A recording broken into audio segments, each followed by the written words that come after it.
Jets, Giants, joint practice, a whole lot to talk about. And of course, we got a game this weekend. So we're going to talk about the now and then take a little preview of the future. Back to the future. No DeLorean, just Boy Green and Wudi. Let's go after the intro. Can you guys help us get a jet chant here? Yeah, going. Oh. Okay, right, yeah. Come on in. Yeah. Okay, let's go! J-E-T-S, Jets, Jets, Jets! Let's go! J-E-T-S, Jets, Jets, Jets! Let's go! There you go, Woody! Third Party Thursday. Chris joining us here on the program with a capital P here on the program. Jake Asman, come on down. How you doing, good sir? Wow, what an intro. I mean, Boy Green is known for having the intro, but Woody, that was unreal, man. Thanks for the kind words, son. We are men of many names. My favorite Austrian Jets fan right there, baby. Boy Green Meets Wudi.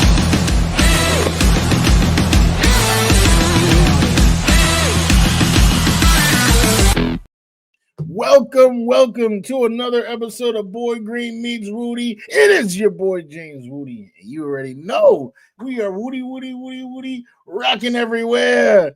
Now right here I like this green. All right, I like it. Yeah, and he is the boy who became king.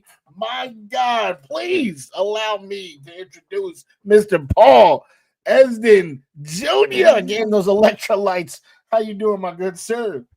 Oh, I'm fired up, Woodster. Come on now. This is typically the dress rehearsal before the season. Jets, Giants, what we're going to see. And I didn't think about this till we, on the Manshot Show Boy Green Digital channel, my radio show that went digital, we had a Giants insider on the show who covers the team. He's there every day. It's Ed Valentine.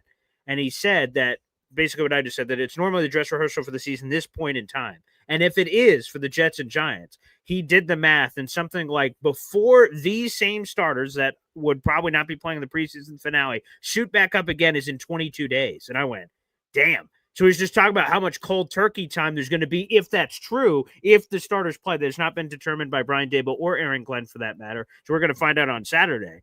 But that's an interesting thought that it's at least 22 if they play this weekend. And if they don't, it's a month essentially between playing. And I hadn't thought about that in that way. And I was like, damn, hot damn. So again, part of the debate structure that could happen here on the program. So I'm excited to be here, Woodster. It's a lot of fun.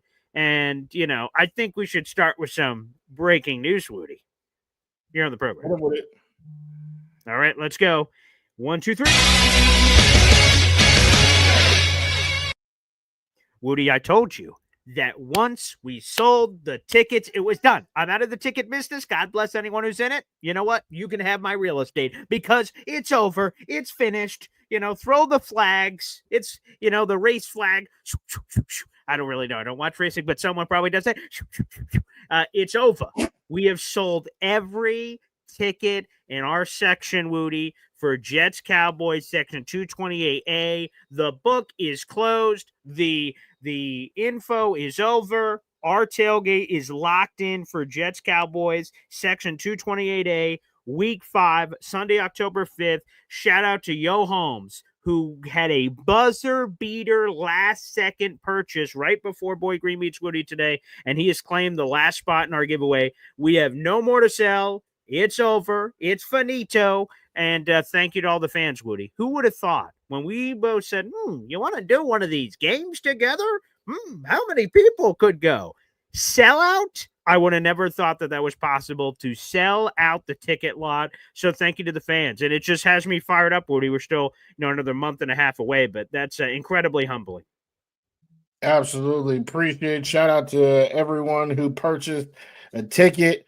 Extremely exciting. I was okay just watching it, with Boy Green and the fam, but nah, we about to, the more the merrier, and we about to have a grand old time with everybody.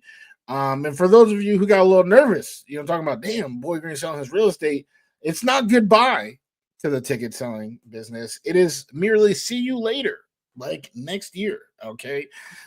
So I would say definitely not a retirement but just we gotta enter the offseason. We chilling right now, but definitely that October 5th, mark it down. Jets, Cowboys, holla at your boys. Tailgate, food, Chef Kevin Gilbert. I mean, come on now. I mean, you've seen the menu. You've seen so many different things that are about to take place. It's gonna be a great time. I can't wait. It is going to be awesome. And that's well said, Woody. I'm glad that you mentioned that it is, not a goodbye. It's a see you later. We hope to do this every year moving forward. And there were several people that reached out and then the timing didn't work out. And they said, hey, I'd love to come next year. And I'm like, well, guess what? We hope we're doing this every year. So we hope that we can welcome in all of those people that reached out as early or as late as today, reaching out and saying, oh, can I make it work? I got something going on. I want to do it next year. And hey, I hope that we're doing it, like I said, every year moving forward for a very long time. So thank you so much for the interest. It's super cool. Same as Woody. Me and Woody watch it together. There was a few other Jet fans that we recognized and knew, Snowballs, and I don't want to name people. I'm going to miss people, but we were cool just watch it with ourselves. So it's awesome that we have 60 screaming New York Jet fans that are coming with us. So it's going to be an awesome opportunity. I can't wait, Woodster. Can't wait. It's going to be awesome. Definitely going to be a fantastic time. Like I said, that menu, Chef Kevin Gilbert, I got my eye on it. Then some games, select drink. We got some stuff. We got some stuff, man. So it's we do. Look at this, and we just need to work Woody into this picture coming up in a month and a half of getting Chef Kev, Woody. And I don't know the height on Woody. I don't know which side you should be on for the singular bar, so we could keep that train rolling there. We'll see where you fit appropriately, Woodster. But there you go. Me and Chef Kev at the Cloverleaf Tavern. I got to meet Chef Kev. He gave me a tour of his very beautiful restaurant. He gave me a food recommendation on the menu. Said, Paul, I want you to try this. I said, yes, chef. Okay. And tried it, and it was terrific. It was a bacon fusion burger, which is not on our menu for the tailgate, but it was on the menu at his restaurant, and he just did a wonderful job. He took really good care of me and my family. So I am happy to announce another ticket to this event that got sold out. Chef Kevin Gilbert's wife is now joining us. And not only is she just joining us to enjoy the wonders of the tailgate, apparently Chef Kev's putting her to work. She's going back with them behind the grill with Chef Kev Jr.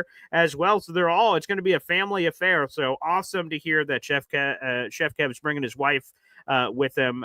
She's, I'm sure, the beautiful matriarch to the Gilbert, empire, which is going to be awesome. So that was cool to meet Chef Kev. I can't wait. That's going to be pretty cool. Yeah, Woody, we've said it for a while when we've announced the menu. I was going to put it up on the screen, but, people have seen it. That there's going to be water and select alcohol. Badshaw apparently is a Jameson guy. He's like, we drink a Jameson? And apparently that seems to be the drink of choice. Yeah, I mean, we already know. We've like you just said, we talked about it a lot. And for you, Mr. Badshaw, of course, there's gonna be Jameson. When we meet, all right, we gotta pour one out, right? Get some Jameson, and then that is when the winner will receive the money from the loser. That's true. By that point, we will have known that for basically a month. So that should be quite interesting when we're waiting for all that hoopla coming up a little bit later on the program. Woody, can I just ask you something real quick? So here it is. This is the recommendation that Chef gave me at his restaurant. Okay. It's the bacon fusion burger, and here's the full thing: a blend of fresh ground beef, ground bacon, topped with pepper jack cheese, fresh made guacamole, and applewood smoked bacon on a toasted pretzel roll. This is what Chef Kev suggested to me yesterday. First up, before I say anything else, you read that and you say, what? Is there anything that you wouldn't like on this? Is there everything you would like? What's your reaction to this bacon fusion burger on the Cloverleaf menu? Tremendous. So you wouldn't adjust a thing? I would not. Okay. So, and so Chef came over. So the waitress was taking our orders. I had not met Chef yet. And Chef came up in the middle of me ordering mine and said, oh, well, what's he ordering? And she said, well, we were just in the middle of it. He said, perfect. Boy Green, my recommendation is this that you're currently seeing on your screen. I'm like, okay. And then he waited there like, so are you going to accept my recommendation or not? And I'm like, ooh, like if I don't accept your recommendation, that would be, a stain on everything that we've built together here. So I said, I'll take it. But quick challenge flag here. Can we take off the fresh made guacamole? I don't think so. But the rest of it, sure. Guacamole, we slide that off the plate. He's like, okay. And then we put it in. And Badshaw's giving me crap out there because he said, BG, I know you said it when it had guacamole on it. You're taking that off, you plain ass. Hey, man. Hey, I like what I like. But I tried new things. I've never had pepper jack cheese in my life before. So it was a delicious dish. I just, guacamole. Damn, this is the first time having pepper jack cheese. Yeah, I've never had pepper jack cheese in my life. But it was delicious. So there you go. So do you like eat the same thing every day? Is that basically? Yeah. Well, because again, when you find what you like, why stray off the path of righteousness and light? You just know what you like, and I'm never disappointed. I know exactly what I like. Boom, boom, boom, boom, boom. You follow the path. Yeah, pretty simple. Simple is the correct word. Yes. But nice. Yes, we will have Jameson. I think someone said shots with BG. I mean, I feel like BG. He'll be watching. He'll be looking. Yeah, I might dabble for a one-time maybe peer pressure. And you guys get me to do it once, but like I ain't going crazy. I'm not a big drinker, so I'm sure people would love to see that Boy Green version after dark, but maybe a different time, perhaps. Hey, yo, chill. 1 o'clock. The thing is, me and Wudi got some activities to do as hosts and all kinds of things. There's a lot of meat and potatoes I'm going to have to do. I'll be enjoying a lot of it, but there'll be a lot of activities and things I'm going to have to be doing. So I can't get too turnt, as the kids say, with the capital T. That may be getting a little crazy. So I can't be doing all that. But I hope you guys all enjoy it and enjoy all the festivities we'll have. I will tell you this. I think I told this to Wudi off air. Chef Kevin Gilbert has taken it as a personal mission to kill this tailgate. He wants to do it all the time, but he talked about how much pride he has of absolutely nailing this for you guys. And I shared the same message to him that's very important to me. If I'm going to do this with Wudi, if we're going to do this on a year-to-year basis, there's only one way, or I don't want to do it at all. And that's all the way. And I mean that. That's not just some sales pitch on the back of a t-shirt. That is 100% true. The only way I want to do it is if we can do it right. If we can't, I don't want to do it because I don't even want to stain the name of attempting to do it. So me and Wudi are taking a lot of great pride in this. We're putting a lot of effort and energy we have for months, but that's what I'm excited about. I think people are going to have a wonderful time. So there's a quick PR plug for the wonderful tailgate. But no plug, because all the tickets are sold out. So I don't know what the sell job is. I got no more tickets to sell. So if you're interested, well, I'm sorry, folks, you missed out on that window. But it should be a good old time. So Wudi, let's use that as best as we can to transition into the Snoopy Bowl. Giants personnel people inside the building have told me they don't call it that anymore. So I said, but I'm still going to call it that. So what should the Jets and Giants do here, Wudi? We've talked about it. Brian Daboll has not revealed if he's going to play his starters. AG has not revealed if he's going to play his starters. And now we have these two, AG and Brian Daboll. We got the two coaches of New York. What should they play their starters? I guess we'll start there. I think if you have heard me speak about anything at any point in time, you should know my answer to that question. Should I just throw it back to you? Just a quick get, like a yes or a no. Like, do you think I would vote yes or no? Yeah, I think you would vote yes.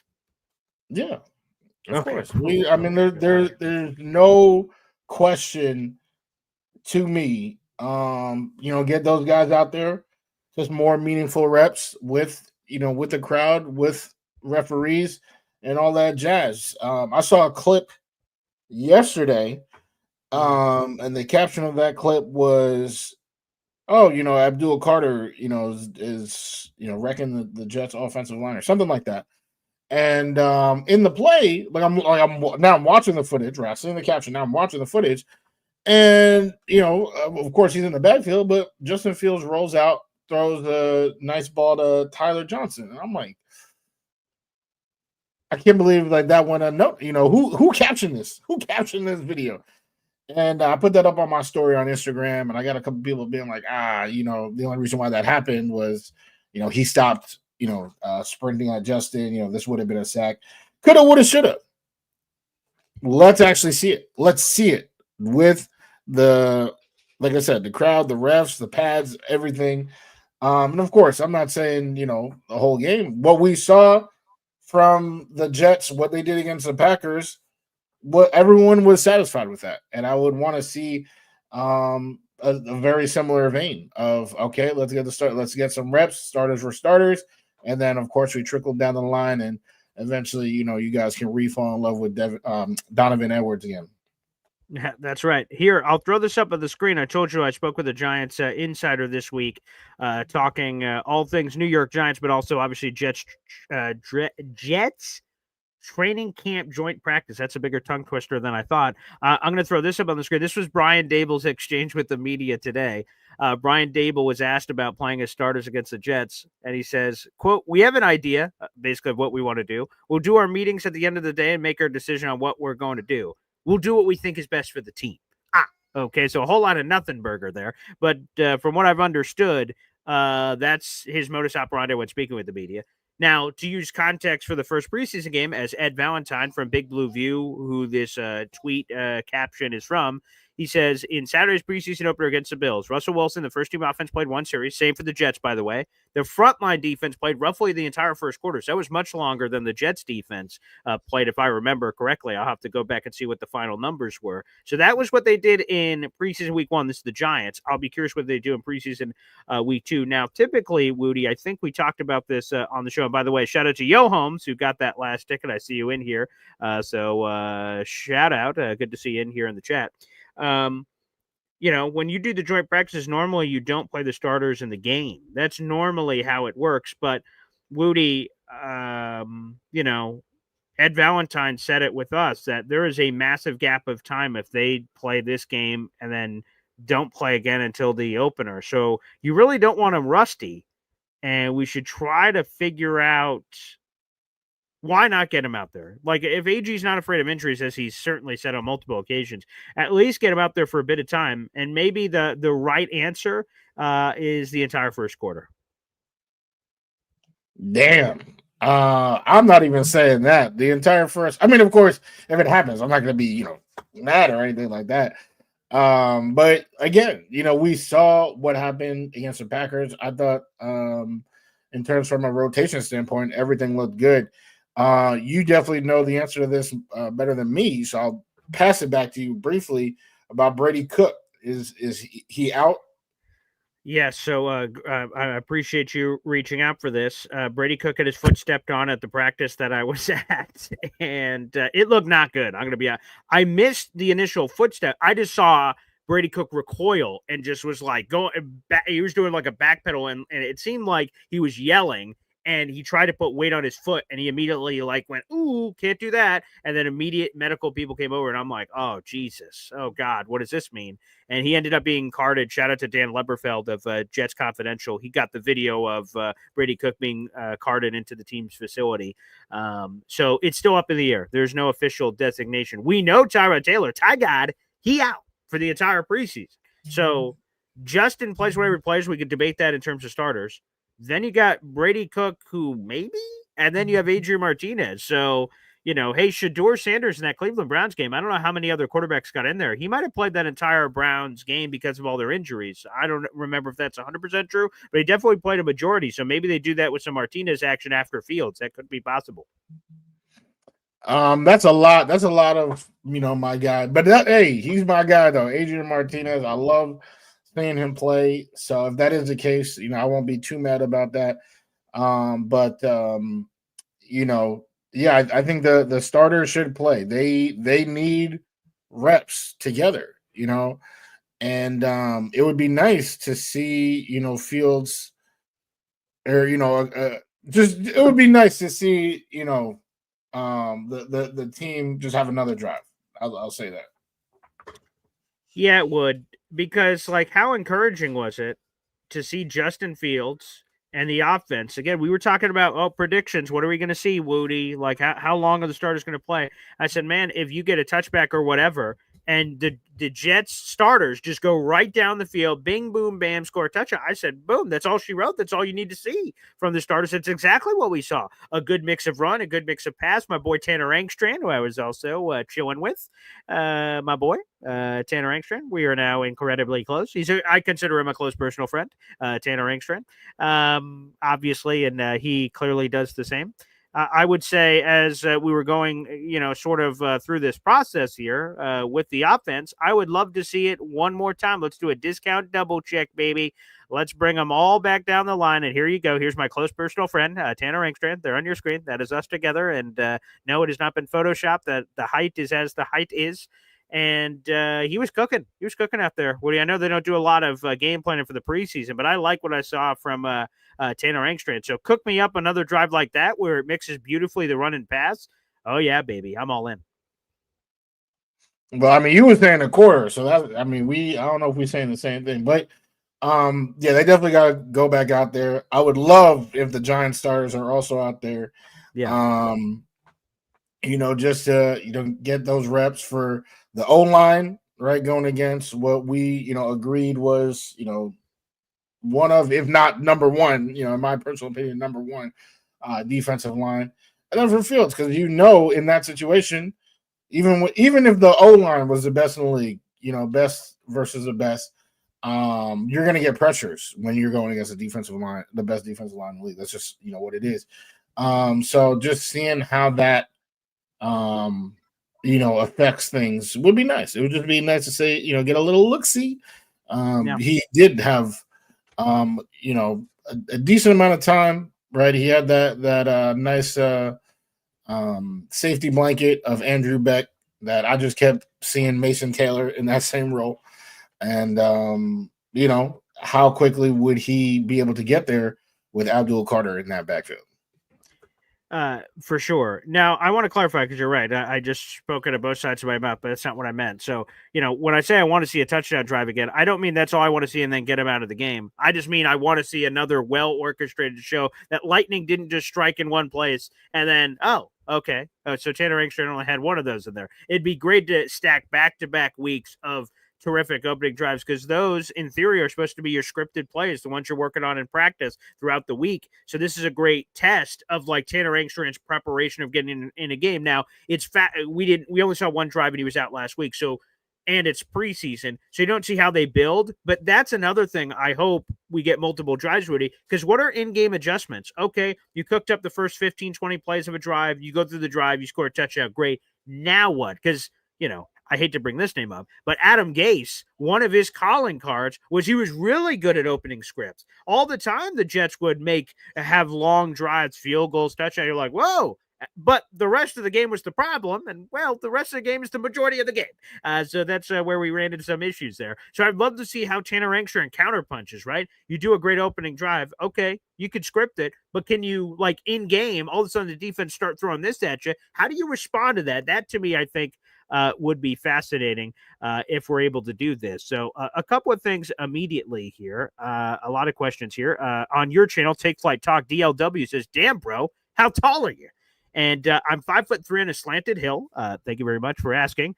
Danger Zone speculated 6'8" versus 5'3", I reckon. And that makes me feel slightly better that we think Tanner Angstrand is 6'8" in this photo.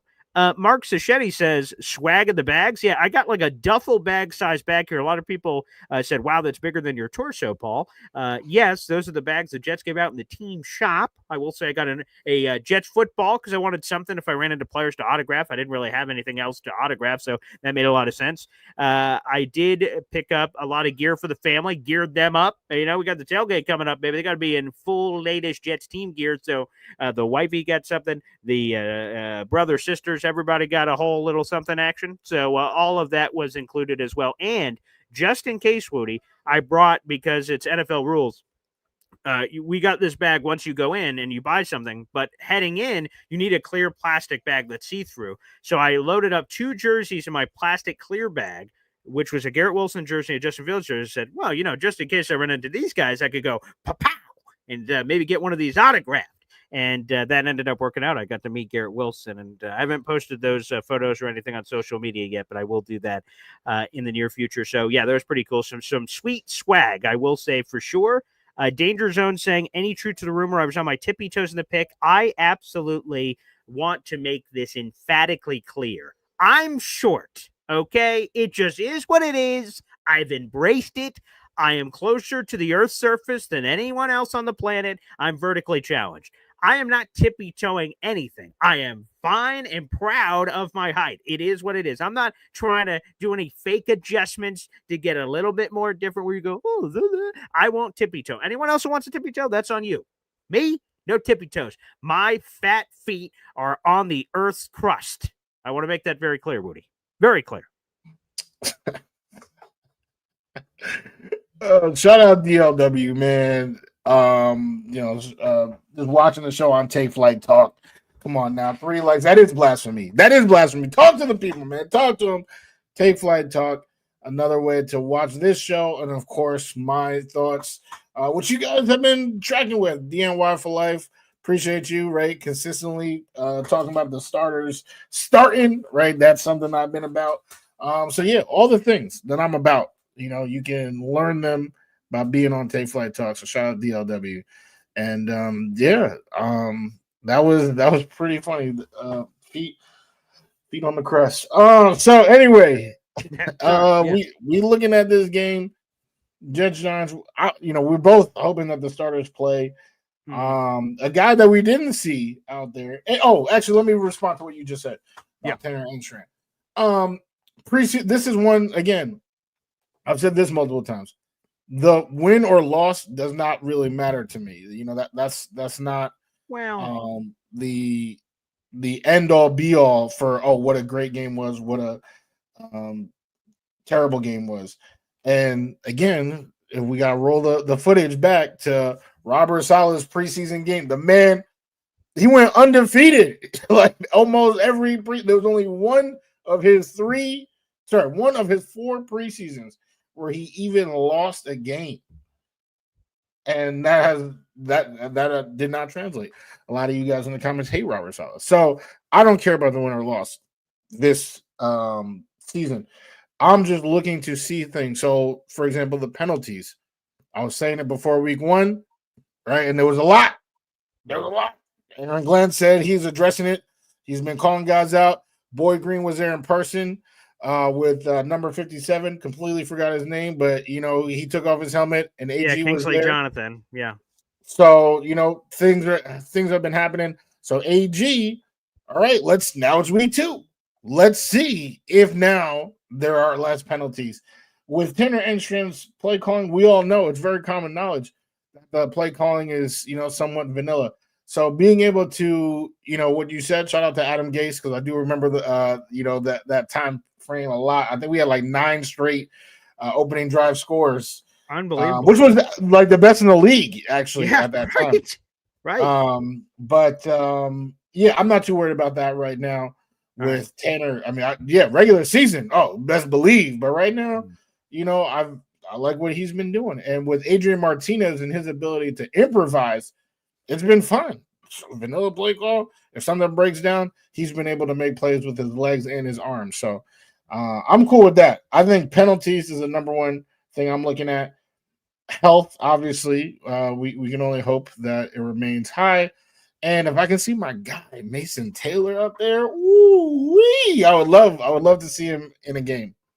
Yeah, to me, I would be surprised if he's not out there because he was a full participant, unless there was some sort of a regression of some kind, like he went back in the building, all of a sudden he started swelling up or something that we don't know, then I would have no idea why we wouldn't see Mason Taylor. So outside of, I guess, if they don't play starters, I guess then you wouldn't, obviously.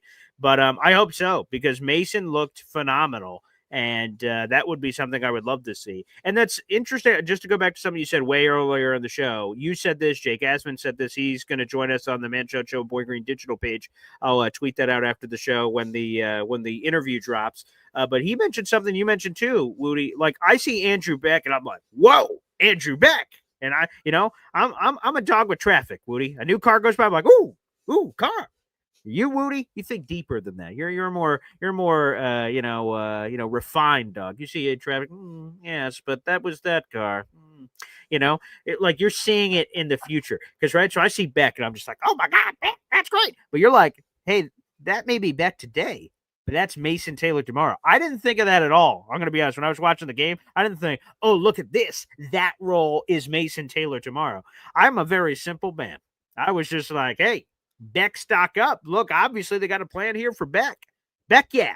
But, I like to see that with Taylor. That's very interesting. One other thing I do want to see in the game, though, Wudi, is sort of something you indicated earlier. We saw in the joint practices. It's let's really see trench warfare versus trench warfare, baby. Let's get R5 versus their 4 or 5, whatever fronts they're going to have for the Giants, and let's go to town. Let's truly test, because in practice, right, we can all debate. For those who don't know, I've never been to training camp practice. I said this the other day. When a pass rusher believes he sacked the quarterback, and I put that in quotes because they don't actually sack quarterbacks, and on top of the quarterback thing, it was two-hand touch basically for everybody else. There's no live tackling happening. But when a pass rusher believes he sacked the quarterback, he raises his hand normally or gives some indication of that nature, or rips off his helmet, starts saying, I'm him. Different strokes, different folks there, depending on the player. But most players just raise their hand. But, would that have actually been a sack? Would Justin Fields have escaped it? We don't know. But in a game, because they're coming after you. Now, none of us want to see Justin Fields get smacked across the head, but I would love to see if this starting 5 can rock with the Giants, who I think have the best defensive line in football. So we think this offensive line has top 10 ability. Everyone's 27 or younger. Well, let's prove it. Let's see it. Let's see what's up. And again, if it's incredibly shaky, we can make our observations and things like that. But I want to see it in a live atmosphere. No, raise my hand. No, if you think you want to sack our quarterback, good luck, buddy. Go after him. See if you can. Yeah. And I'm gonna, just continue with the offensive line talk, because one thing I said before the last game was, we're talking starters and you were just talking starters, but even down the line, when we started talking about, some of these names that I can't even pull up a name right now, because I'm talking about even like after Cole Laval on the depth chart, with those names, if they're still able to create holes, that is what's telling me that, schematically, I think we got something here. And everybody fell in love with Donovan Edwards. Why is that? Because of the holes that they were creating. So shout out to my guy Dano from the Danger Zone talking about these RB carries. Yeah, I think that is something super interesting. I don't think it again, the running away with narratives of, Braylon Allen had 20 yards, Brees had 12, like damn, Trey Brees. I'm not all about that, but I do want to continually see schematic success running the football, and just seeing these guys hit holes hard. Brees, obviously, we talk about that clip, looked like he missed, Grand Canyon. Look, like it was a pretty large, so let's see, what these guys can do. A lot of love. I mean, I have, I've enjoyed watching all of the running backs play, and even Kene Nwangwu, I felt like he was good in the return. Not so much as running in the backfield, but in the return game. So I don't even know what's going to happen with that, because our guy Xavier Gibson, I can't really be co-signing him, returning nothing besides something that's been sent to the wrong address. I can't be having him return too much. But with Ken, I think he is the best person on the roster to do it. But now with people talking about Edwards on the team, like we're not keeping 5 running backs. So I don't know what they're gonna do with that. So that's another thing I'm looking at, is the return game. I think they had Pritchett out there. He was better than Gibson, but that's a small baseline, or that's a low baseline. So I don't know what we're gonna do there. Here's one note, Wudi, that I had in the notebook, but I never said it on any show, and I've done like a million shows since I've come back from Jets training camp. They are running Kane Guanu way more than I've ever seen him in his entire career. Now, is it just training camp and they need a body and he happens to be the body and that's who they're going to? Maybe. But I noted it because I was just like, up Kane Guanu again. Up Kane Guanu. Up Kane Guanu. And I'm just like, boop, boop, boop, boop, boop. Like he almost had as many carries in that preseason or that joint practice, excuse me, as he's had his entire career combined. He's had like 27 carries in his career. So they've used him mostly as a special teams guy, which, by the way, makes sense. He was an all-pro in that department. But they've been running him around a lot. So I'm curious, is Tanner Engstrand trying to cook here? Does he have a special manufactured package here? And if he does, maybe that goes against the danger zone thing like, yeah, that's cool, but let's just go to the main squeezes. The main characters in the story are the main characters for a reason. We want to see those storylines. We don't want to see the Kane Guanu storyline. We don't want to see the Donovan Edwards storyline. Perhaps you guys want to see that in preseason game number 3 when no one's playing. You can see those storylines. But, there's something to be said about that as well. And just real quick, because I know people join us, come in and out, Wudi, here on the show. We got 200 people in the room, at least on my side. Like the video, hit subscribe, show your support. We're going to be wrapping up the show here in just a minute, but we're streaming live in 5 different destinations, including my 3 platforms, YouTube, Twitter, and Instagram, Wudi's Instagram, and Take Flight Talk.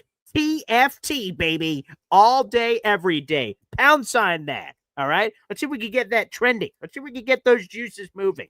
And Hennessy Heisman asking, are the starters playing?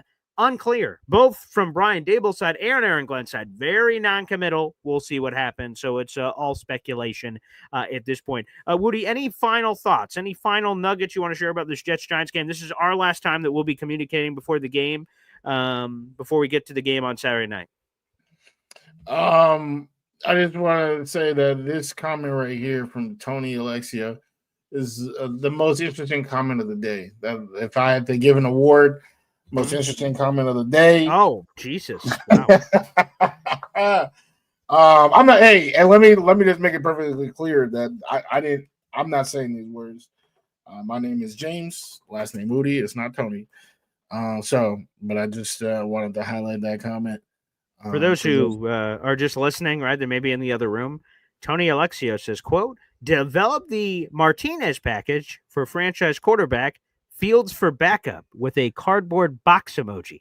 Wow. Oof. Oof. Wow. I think was that also a package? I'm not even sure. Because like Martinez package. I don't know. I see. Backup package, maybe. Yeah, I guess it's possible. I will say Martinez was cooking, baby. He was absolutely cooking in the joint practice I was at. I mean, the touch. It's crazy because he's so young. He's like 24. And he's in his 3rd year. So, it just shows you how young he is. You got the UFL MVP in the spring league, and then he's been with the Jets since last year. And the touch passes, a lot of the big-time throws that happened were not Justin Fields. Justin Fields had a few, but it was actually Adrian Martinez cooking with these crazy throws. And I was like, damn. I think he was the one that got Mason Taylor and the one that sent the crowd crazy. That was the highlight of the day. Sure was. I can't remember if he was the Tyler Johnson one, but he might have been the Arian Smith one in the Giants joint practice at the Giants yesterday, where he threw it up and Arian went air ball and grabbed it and went down in a contested catch situation. I'm like, damn, Adrian Martinez. Hello, how you doing? Okay, I'm like, whoa, mamacita. So maybe you're onto something here. You've actually been disrespecting him the whole time. I have. So, Martinez? Yeah. Oh, absolutely. Last year I loved him, but this year I'm in love with a new thing. Again, car, dog, shiny object, the newest thing. And Brady Cook, he's younger. Age. Okay, we could develop. Just 1 year, 11 months. Don't even make any sense. You literally started this show talking about how you're a simple man. You like one thing, and you don't need anything else. And now here you are doing the exact opposite with backup quarterbacks. But we can always attack your hypocrisy anytime. Doesn't have to be this time. So I'll back up for now, and I'll just come back to that the next time you contradict yourself. But any last nuggets, words, anything about this game? Obviously, it's let's go Jets. And I'm hoping to see another great game of football with not a lot of penalties.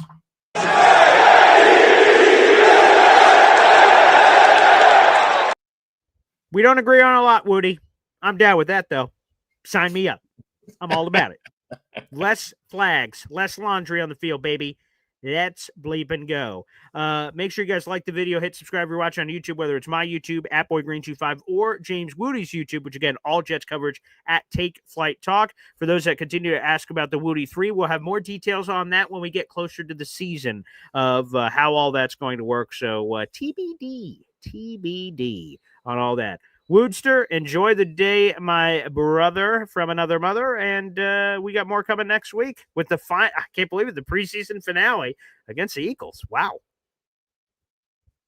Yes. All right, we gotta show them when we talk about flying, they're talking about fly Eagles fly. No, there's only one flight in the sky, baby. The New York Jets.